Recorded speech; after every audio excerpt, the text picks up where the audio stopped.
வணக்கம் காய்ஸ், நம்ம காம்படிஷனுக்கு 44 days only. நம்ம கார்டியோ பண்றதுக்கு புதுசா சைக்கிள் ஒன்று நம்மளுக்கு கிடைச்சிருக்கு. லாக்க ஓபன் பண்ணிட்டு அடிக்க வேண்டியதான். இதுக்கப்புறம் வரப்போற நாட்கள்ல சைக்கிள் பயணம் அதிகமா இருக்கும். நம்ம வாத்தி டயட்ல மாத்திட்டாப்புல. அவர் சொன்ன டயட்டை நாள்ல இருந்தா ஸ்டார்ட் பண்ணணும். அவர்கிட்ட ஐபோன் வாங்கினதும் போதும், பாக்கெட் உள்ளே போக மாட்டேது, கையிலே தான் இருக்கு. மீல முடிச்ச கையோட ஆப்ஸுக்கு ஒரு 5 வேரியேஷன் போட்டு நம்ம செடி பயிலுக்கு கொஞ்சம் தண்ணி விட்டோம். டெய்லியும் ஹைட்ரேஷனுக்கு பையனுக்கு தண்ணி, புரோட்டீனுக்கு சன்லைட். சரி, நம்மளுக்கு தேவையான புரோட்டீனை வாங்கலாம்னு போனா பெட்ரோல் இல்ல. பெட்ரோலை வாங்கிட்டு வந்து ஊத்துறதுக்குள்ள போதும் ஆயிட்டு. நமக்கு தேவையானது நெஞ்சு கறி மட்டும் தான். அதை வாங்கிட்டு வீட்டுக்கு ஜூட்டு. இன்னையோட சப்பாத்திக்கு கடைசி நாளே நம்ம டயட்ல சப்பாத்தியே பார்க்க முடியாது. நம்ம வாத்தி கொடுத்த டயட்டை ஒரு பேப்பர்ல எழுதி கிச்சன்ல உள்ள ஃப்ரிட்ஜ் மேல ஒட்டியாச்சு. அப்பப்ப நம்ம மொபைல் எடுத்து பார்க்க தேவையில்ல. அம்மாவுக்கும் கொஞ்சம் ஈஸியா இருக்கும். என்னன்னு தெரியல, இன்னைக்கு ஒரே பசி. சரி, ஒரு ஸ்கூப் வேவ குலுக்கி குடிச்சிடலாம் பார்த்தா ஷேக்கர் உடஞ்சிட்டு. சரி, நம்மளுக்கு இருக்க மிக்சின்னு அதுல ஒரு ஓட்டி குடிச்சாச்சு. சில பேர் என்னடா நியூட்ராவே ஸ்பான்சரா நினைப்பீங்க. அப்படிலாம் கிடையாது, சொந்த காசை போட்டு வாங்கினதுதான். போன வீடியோல நம்ம ஓட்ஸ் ஜார்ல அடிச்சு அந்த ஜார்லயே வச்சு குடிச்சிருப்போம். அதை பார்த்த நம்ம ஃபாலோவர் ஏன் ப்ரோ இப்படின்னு கேட்டாரு.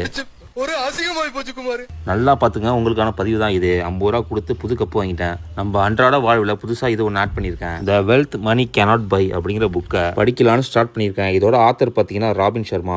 இவர் எழுதின எல்லா நாவலுமே நல்லா இருக்குமா அப்படின்னு நம்ம தோஸ்து சொன்னாப்புல. புக் ஆரம்பிச்சு 2 பேஜ் தாண்டதுக்குள்ள தூக்கம் சொருகுது. சரி, தூங்குனா சரி வராது, வீடியோ கொஞ்சம் எடிட் பண்ணிட்டு வாய்ஸ் ஓவர் கொடுத்து முடிச்சிடும்னு பார்த்தா ஒரு பக்கம் காக்கா கத்திட்டே இருக்கு. கல்ல விட்டு அடிச்சு காலி பண்ணிட்டு வேலையெல்லாம் முடிச்சுட்டு கொஞ்சம் தூங்கலான்னு போனா ஒரு ஃபோன் கால். ப்ரோ, உங்களுக்கு ஆர்டர் வந்திருக்கு, எங்க இருக்கீங்க? நம்ம எதுவும் ஆர்டர் போடலையான்னு கீழே போய் பார்த்தா யாரோ ஆர்டர் போட்டிருக்காங்க நம்ம பேர்ல. சரி, என்னன்னு பிரிச்சு பார்த்தா ஏதோ கிளீன் பண்ற ஸ்ப்ரே மாதிரி இருக்கு. அதை தூக்கி ஓரமா வச்சுட்டு குளிச்சுட்டு 3ஆம் மீல முடிச்சுட்டு மீன் எண்ணெயை போட்டாச்சு. நம்மளுக்கு இன்னைக்கு ஜிம்ல இடுப்பு கீழே ஒர்க் அவுட், அதுக்கான வார்ம் முடிச்சுட்டு இன்னைக்கு நம்ம சோலோ தான். ஏன்னா ஜிம்முக்கு வந்ததே லேட்டு. சில பேர் பார்ட்னர் இருந்தா தான் ஒர்க் அவுட் போடுவீங்க. பார்ட்னர் இருக்காங்களோ இல்லையோ, உங்களுக்கான ஒர்க் அவுட் நீங்க தான் போட்டாகணும். ஒர்க் அவுட்டை முடிச்சுட்டு நடைப்பயணத்துக்கு கிளம்பியாச்சு. நம்ம போறப்ப இப்படி இருந்த ரோடு, வரப்ப எப்படி இருக்கு பாருங்க. கோவில்ல ஏதோ ஃபங்க்ஷன் போல, சாமி தரிசனத்திற்கு பக்தர்கள். இன்னைக்கு அவ்வளவுதான், நாளைக்கு பார்ப்போம். வட்டாம டொர்ரு.